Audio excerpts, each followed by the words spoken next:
एक राज्य के राजा की यह आदत थी कि वह अक्सर भेष बदलकर अपने राज्य में घूमा करता था, ताकि वह अपनी प्रजा की असली ज़रूरतों के बारे में जान सके और राज्य में चल रहे गलत काम व सुरक्षा की स्थिति की जानकारी हासिल कर सके। ऐसे ही एक दिन अपने मंत्री के साथ भेष बदल के घूमते हुए राजा अपने राज्य के अंतिम छोर तक पहुंच जाता है। वहां पहुंचकर राजा एक बहुत चौंका देने वाली घटना देखता है। वह देखता है कि एक इंसान सड़क के बीचों बीच लेटा हुआ है, लेकिन कोई भी उसकी मदद नहीं कर रहा। लोग उसके आसपास से निकल तो रहे हैं, लेकिन कोई भी उस पर ध्यान नहीं दे रहा है। यह देखकर राजा खुद ही उस पड़े हुए व्यक्ति की मदद करने चाहता है। राजा जैसे ही उस व्यक्ति के पास पहुंचकर उसे उठाने की कोशिश करता है, उसे पता चलता है कि व्यक्ति तो पहले से ही मरा हुआ है। यह देखकर राजा मदद के लिए लोगों को आवाज़ लगाता है, लेकिन जो भी वहाँ से गुजरता उस मरे हुए व्यक्ति को देखकर अपना मुंह बनाता और वहाँ से चला जाता। इस तरह से कोई भी राजा की मदद करने के लिए नहीं रुका।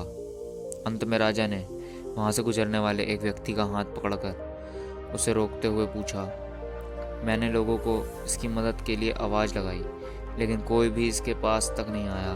आखिर ऐसी क्या बात है कि लोग इस व्यक्ति को छूना तक नहीं चाहते। यह सुनते ही उस व्यक्ति ने मुंह बनाते हुए जवाब दिया, सब इसके कर्मों का फल है। यह हमारे नगर का सबसे बड़ा पापी है। इसने अपने पूरे जीवन काल में सिर्फ बुरे कर्म ही किए हैं। यह कहता हुआ वो व्यक्ति भी वहां से चला गया। उस राहगीर के मुंह से ऐसी बात सुनकर राजा अपने मंत्री की मदद से उस मृत व्यक्ति को उठाता है और लोगों से पता पूछकर उसे उसके घर ले जाता है।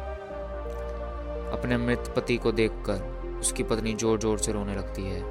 तभी थोड़ी देर बाद राजा उसकी पत्नी से लोगों को उसके पति के प्रति जो व्यवहार था उसके बारे में बताता है, जो उसने सड़क पर देखा था। राजा की बात सुनकर उसकी पत्नी अपने पति की तरफ सम्मान भरी दृष्टि से देखते हुए पूरे आत्मविश्वास के साथ कहती है, मैं इस बात को अभी सिद्ध कर सकती हूँ कि मेरे पति एक बहुत ही अच्छे इंसान थे। यह सुनकर राजा चौंक जाता है और कहता है, लेकिन लोग तो कह रहे थे कि यह एक पापी व्यक्ति है। यहाँ तक कि लोग इसे इतनी नफरत करते थे कि वे इसके मृत शरीर को छूने तक को भी तैयार नहीं थे। यह सुनकर उसकी पत्नी ने राजा से कहा, आप सही कह रहे हैं और मुझे भी लोगों से यही उम्मीद है, क्योंकि लोगों ने तो हमेशा मेरे पति को गलत जगहों पर जाते हुए देखा है। लेकिन सच्चाई तो ये है कि मेरे पति हर रोज़ शराब की दुकान पर जाते थे और वहाँ से शराब की कुछ बोतलें खरीद लाते थे और फिर उसे शराब को नाली में फेंक देते थे। यह करते हुए कि मुझे उम्मीद है इससे वह लोग बुरे कर्म करने से बचे जाएंगे जो इस शराब को पीने वाले थे। फिर इसके बाद रात में मेरे पति उन स्त्रियों के पास जाते जो देह व्यापार करके अपना जीवन यापन करती हैं। उनमें से कुछ स्त्रियों को पूरी रात के कीमत देकर उन्हें दरवाज़ा बंद कर लेने के लिए कहते, जिससे कम से कम उस रात तो उनके पास कोई न जाए। उसके बाद वो घर वापस आते और भगवान को धन्यवाद करते कि उनकी कृपा से आज वो कुछ औरतों पर हो रहे अत्याचार को कम कर सके और कुछ जवान लड़कों को गलत कर्म करने से रोक सके।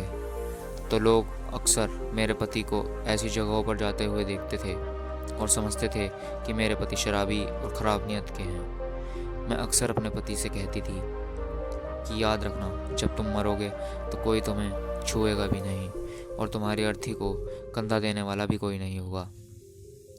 मेरी इस बात को सुनकर वे हंसकर बोलते थे, तुम देखना, मेरी अंतिम यात्रा पर स्वयं राजा और इस शहर के सबसे बड़े और सम्मानित लोग मेरी अर्थी को कंधा देंगे और मेरे अंतिम क्रियाकर्म को पूरा करेंगे।